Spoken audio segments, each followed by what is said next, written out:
Hello दोस्तों, आपका future के चैनल पे बहुत बहुत स्वागत है। आज हम पढ़ेंगे पाचन तंत्र के बारे में। पाचन तंत्र की पूरी जानकारी लेंगे। चलिए हम पहले फिगर बना लेते हैं, उसके बाद हम पाचन तंत्र के बात करेंगे। हम जानते हैं पाचन तंत्र के बारे में। पाचन तंत्र का मैंने चित्र बना दिया है। मनुष्य के पाचन तंत्र डायलिसिस सिस्टम का चित्र बना दिया है। तो पाचन तंत्र क्या करेंगे? Dialysis system. तो पाचन तंत्र किसे कहते हैं, इसके बारे में हम जान लेते हैं। पाचन तंत्र वैसे अंग जो भोजन को पचाने में सहायता प्रदान करता है और सामूहिक रूप से जो भोजन को पचाने में सहायता प्रदान करता है, उसे ही तो हम पाचन तंत्र कहेंगे। पाचन तंत्र कहाँ शुरू होता है? पाचन की क्रिया जो होती है सबसे पहले मुख गुहा, मुख से शुरू होता है। कहां से? मुख से। देखिए, मुख, फिर लार ग्रंथि, फिर ग्रासनली, पीलिया, अमाशय, अग्नाशय, बड़ी आंत, छोटी आंत, यकृत, पित्त की थैली, डायफ्राम और मलद्वार, गुदा और अपेंडिक्स। इन सभी की भूमिका होती है। मुख से प्रारंभ होता है, भूमिका सबसे प्रारंभ पहले मुख से होता है। अब हम चलते हैं, इसके बारे में एक एक करके हम जानकारी लेंगे। इन सभी के बारे में हम सब एक एक करके जानकारी लेंगे। सबसे पहले हम चलते हैं आहार नाल के बारे में जानते हैं। आहार नाल की क्रिया कहां से शुरू होती है? इसकी क्रिया मुख से शुरू होती है और मल गुदा तक होता है। मुख से शुरू होता है और गुदा तक होता है। इसका जो लंबाई होता है 8 या 10 मीटर होता है। कितना होता है? 8 या 10 मीटर होता है। 32 फीट। तो आपके एग्जाम में ऑब्जेक्टिव में दिया रहेगा क्या कि आहार नाल की लंबाई कितना होता है? 10 या 8 मीटर।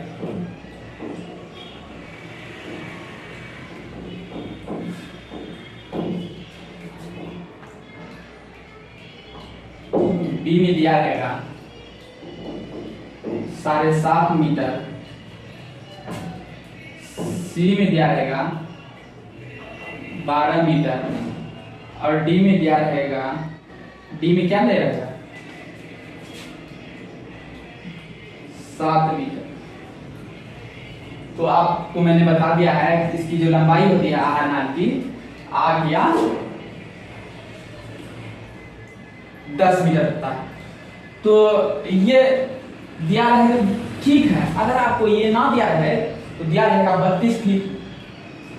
आपको फीट में पूछ देगा तो आप फीट में जवाब दे दीजिएगा कि 32 फीट होता है। दूसरा ऑप्शन में इस तरह से रहेगा 32 फीट, 24 फीट, 25 फीट, 27 फीट।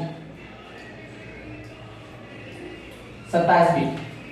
तो आप क्या मानेंगे? ऑप्शन ए मानिएगा, 32 फीट। मैंने ऑप्शन यहाँ 32 फीट लिख दिया है, तो आप वहां ए नहीं मार के आ जाइएगा। ए जो दिया रहेगा वो आप नहीं मार के आ जाइएगा। आप वहां देखिएगा कि ऑप्शन कहां पर है, 32 फीट कहां, 10 मीटर कहां पर है, वो मार के आइएगा। आपको डी में भी दे दिया रहेगा 10 सेंटीमीटर, 10 मीटर, तो आप डी में मारिएगा। जहां रहे वहीं पे मारिएगा। आप जहां नहीं रहे आप सिर्फ याद कर लेंगे क्या कि ए करके चले जाइएगा। ए में रहेगा 32 फीट नहीं है और 10 फीट नहीं रहेगा, 10 मीटर नहीं रहेगा, तो आप वहां पर नहीं मारिएगा। जहां पर रहे वहीं पे मारिएगा। ठीक है। अब हम चलते हैं आहार नाल के बारे में मैंने बता दिया। अब हम चलेंगे मुख गुहा के बारे में जानकारी लेंगे। मुख गुहा, मुंह में सबसे पहले जो क्रिया होता है कि आप देखते हैं कि जब आप भोजन को मुख में लेते हैं तो आप क्या करते हैं? भोजन को चबाने का काम करते हैं। जो भोजन जो होता है बड़े बड़े टुकड़े रहते हैं या उसे आप क्या करते हैं? अपने दांतों के द्वारा पीसने का काम करते हैं, यानी छोटे छोटे कर देते हैं। अब हम मुख गुहा में और दांत के बारे में जानेंगे। दांत की जानकारी हम पूरी तरीके से लेंगे मुख गुहा में, तब एक एक करके हम आगे बढ़ेंगे। जी की भी आपकी भूमिका होती है। जी में आप स्वाद का पता लगाते हैं। आपके जी पे स्वाद की लिखा होती है, इस साइड भी होगी, बीच में भी होगी। स्वाद कलिका के बारे में भी जानेंगे। धीरे धीरे करके हम सभी चीज के बारे में जानेंगे। चलिए हम दांत के बारे में जानते हैं। 3 जोड़ा होता है, लारग्रंथि 3 जोड़ा होता है। तो दांत के बारे में सबसे पहली बात है कि दांत में सबसे ज्यादा क्या पाया जाता है? कैल्शियम पाया जाता है। दांत में सबसे ज्यादा कैल्शियम पाया जाता है। और दांत के अध्ययन के बारे में हम जानते हैं। दांत के अध्ययन को क्या कहा जाता है? Ornithology, ऑडिटोलॉजी,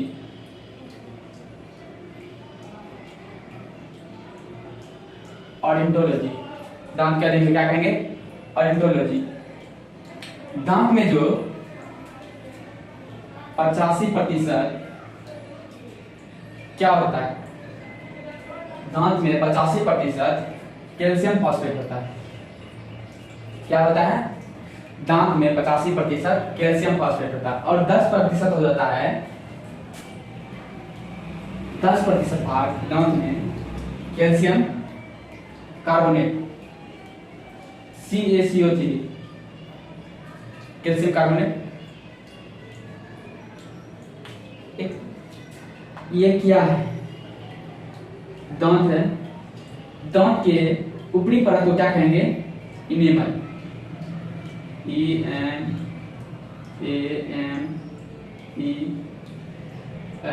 enamel. दांत के ऊपरी परत को क्या कहेंगे? इनेमल। यह जो होता है ना, बहुत ही कठोर होता है। आप देख रहे हैं, ये जो भाग होता है इनेमल, बहुत ही कठोर होता है। अगर आपका ये भाग जो है घिस जाता है तो आपके दांत में छेद तुरंत हो जाएगा और दांत तुरंत ही सड़ जाता है। इसके अंदर क्या होता है? डेंटाइन। इसके अंदर को भाग को कहते हैं, अंदर के भाग को कहते हैं। इसके अंदर जो रहता है डेंटाइन रहता है। क्या रहता है? डेंटाइन।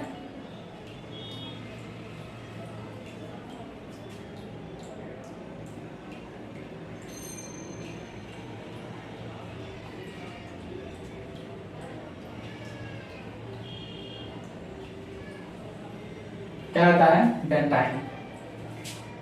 डेंटाइन जो होता है बहुत ही कमजोर होता है। डेंटाइन कितना प्रतिशत रहता है?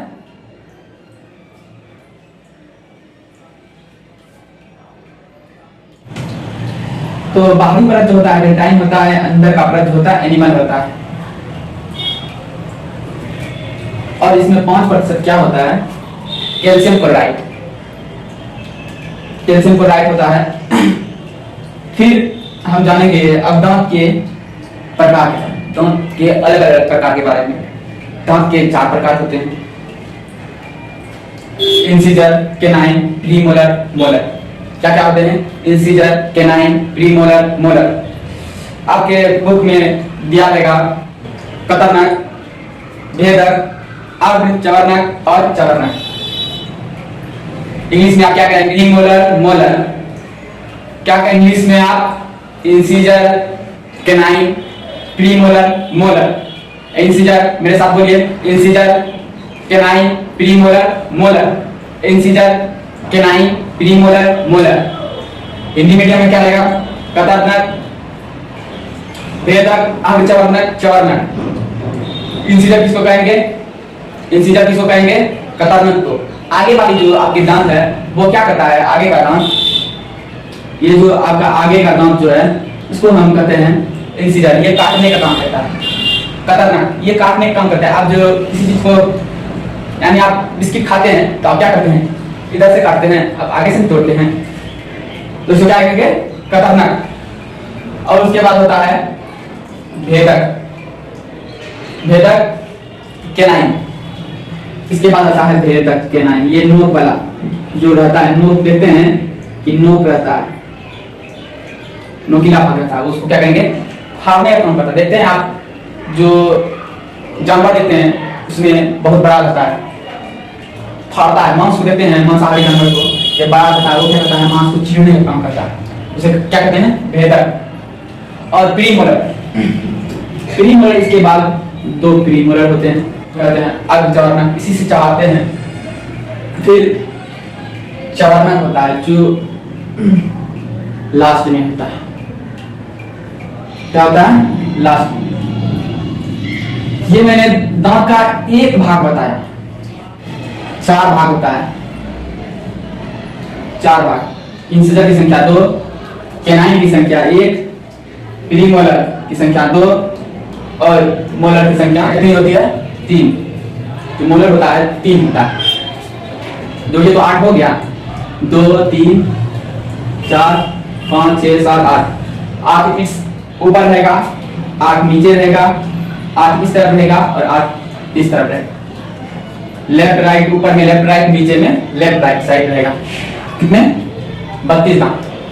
बचपन में आपके दूध के दांत, आपका बचपन में दांत जो होता था वो टूट के गिर जाता है। कितने गिरते हैं, 20 दांत टूट के गिर जाते हैं। और उसके बाद 12 साल तक में आपका पूरा दांत टूट के टूट जाते हैं और तो आपके सभी दांत निकलते हैं 32 दांत। उसके बाद 32 दांत उसी स्थान पे दोबारा दांत निकलते हैं। टोटली आपके मुख में 32 दांत होंगे। अभी आप में अभी 28 होंगे दांत, अभी दांत नहीं निकला होगा। अभी अक्कल दांत जो होता है वह बच्चे में यानी पूरे जीवन में एक ही बार निकलता है। कितने बार निकलता है, एक ही बार निकलता है।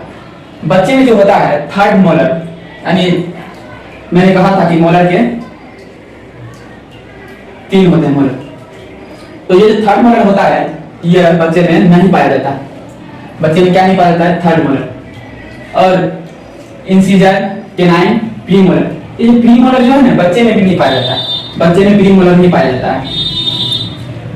इंसिजर पाया जाता है, कैनाइन पाया जाता है और प्रीमोलर नहीं पाया जाता है। टोटली बच्चों में कितने दांत टूटते हैं दूध के, तो 20 दांत टूटते हैं। तो आप जोड़ लीजिए कि बचपन से लेके आदमी के कितने दांत निकलते हैं टोटल। उधर बचपन में 20 दांत निकले जो कि टूट गया और पुनः उसी स्थान पे हो जाता है। इसको भी जोड़ लीजिए आप, और क्या होता है, टोटली दांत कितने निकलते हैं, 32। तो टोटली 52 दांत निकलते हैं। तो उस हिसाब से देखिए, तो जो दांत रहता है उसी की मान्यता होता है, जो दांत रहेगा उसी की मान्यता होता है। तो आप क्या कहेंगे कि मानव के दांत कितने होते हैं, 32। बचपन का भी जोड़ लीजिएगा, 32 दांत होता है। अब जान लेते हैं कि इंसिजर की संख्या कितनी होती है, कैनाइन की संख्या कितनी होती है, प्रीमोलर की संख्या कितनी होती है और मोलर की संख्या कितनी होती है। सबसे पहली बात जो आता है, इंसिजर कितना पाया जाता है, देखिए 2 इधर हो गया, 2 इस साइड में पाया जाएगा, 2 इस साइड में पाया जाएगा और 2 इस साइड में पाया जाएगा। टोटली देखिए जोड़िए, ऊपर की जोड़िए तो आप टोटली जोड़िए तो 8 पाया जाएगा। कितना पाया जाएगा, इधर भी 2 जोड़ लीजिए, इधर भी 2 जोड़ लीजिए, 4 ऊपर 4 नीचे। इंसिजर की संख्या कितनी होगी, 8। कतारनाक की संख्या कितनी होगी, 8। कतारनाक की संख्या कितनी होगी, 8। कैनाइन की संख्या आप जोड़ते हैं, यानी भेदक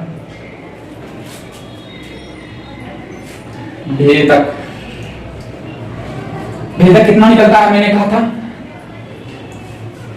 इस साइड में क्या कहा था, एक इस साइड हो गया और एक इस साइड हो गया, एक नीचे हो गया लेफ्ट, फिर एक इस साइड हो गया।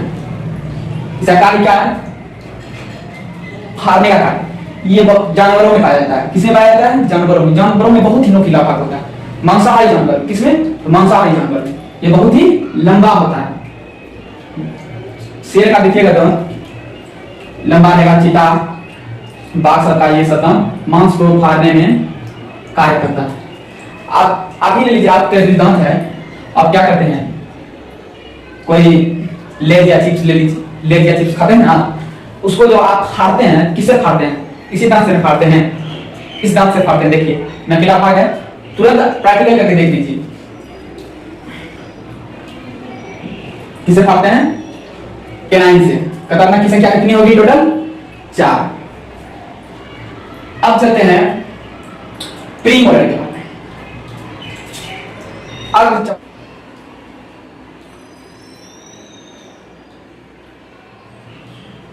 किसमें जानेंगे हम? अग्रचवर्णक में। अग्रचवर्णक में कितना होता है? अग्रचवर्णक आप बताइए कितना होता है? अग्रचवर्णक इस साइड कितना है? 2। कितना है? 2। तो नीचे में भी 2 होगा, इस साइड भी 2 होगा, इस साइड भी 2 होगा, इस साइड भी 2 होगा। तो 2 2 2 2 जोड़िए तो आप कितना हुआ? सीधा आप कर लीजिए 2 गुना 4 कितना हुआ? 8। अग्रचवर्णक की संख्या कितनी होगी? 8 होगी। मोलर से हम कहते हैं चवर्णक। और ये चवर्णक जब आप की इंटरमीडिएट पास कर लीजिएगा तब निकलेगा। उस समय ये जो निकलता है बहुत ही दर्द करता है। किसी किसी को ऑनर्स नर्स कर लिया रहता है तब निकलता है, उस समय निकलता है। ये बहुत ही लास्ट में निकलता है ना, और ये 1-2 महीना तक निकलता है, मांस को फाड़ के निकलता है और ये बहुत ही दर्द करता है। निकलने के समय बहुत ही दर्द करेगा। इसकी संख्या कितनी होती है? तो देखिए कि इस साइड 3 है, इस साइड कितना होगा? 3 ही होगा। तो 3 है, 3 इधर भी 3 इधर भी 3, टोटली कितना हो गया? टोटली हो गया 12। चवर्णक की संख्या कितनी होगी? मोलर की संख्या कितनी होगी? 6 ऊपर ले लीजिए और 6 नीचे, टोटली कितना होगा? 12। कितना होगा? 12। तो आप टोटली जोड़ लीजिए। कतरनाक की संख्या कितनी होगी? 8 प्लस भेदक की संख्या 4, कैनाइन की संख्या 4, प्रीमोलर की संख्या 8, और जो होता है मोलर 12। जोड़िए तो कितना होगा? 16 4 20 और कितना है? 12 32। 32 पूरा कि नहीं? तो आप हमें बताइए कि इंसिजर की संख्या कितनी है? इंसिजर की कतरनाक की संख्या कितनी है? तो 8। भेदक की संख्या कितनी है? 4। और चवर्णक की संख्या कितनी है? 8। प्रीमोलर की संख्या कितनी है? 8। और प्रीमोलर की संख्या, चवर्णक की संख्या कितनी है? 12। सॉरी 12। चवर्णक की संख्या कितनी है? 12। और अर्धचवर्णक की संख्या कितनी है? 8। चवर्णक की संख्या कितनी है? 12। तो आपने जान लिया दांत के बारे में। हम कल जानेंगे लार ग्रंथि के बारे में और इसके सभी भागों के बारे में धीरे धीरे हम जानेंगे। आज का क्लास यहीं पर समाप्त होता है। धन्यवाद। फ्यूचर के लिए चैनल को आप सब्सक्राइब करें, लाइक करें और शेयर करें। जहां भी दिक्कत होता है तो आप कमेंट बॉक्स में लिखें, मैं अगले दिन उसको बताने का प्रयास करूंगा।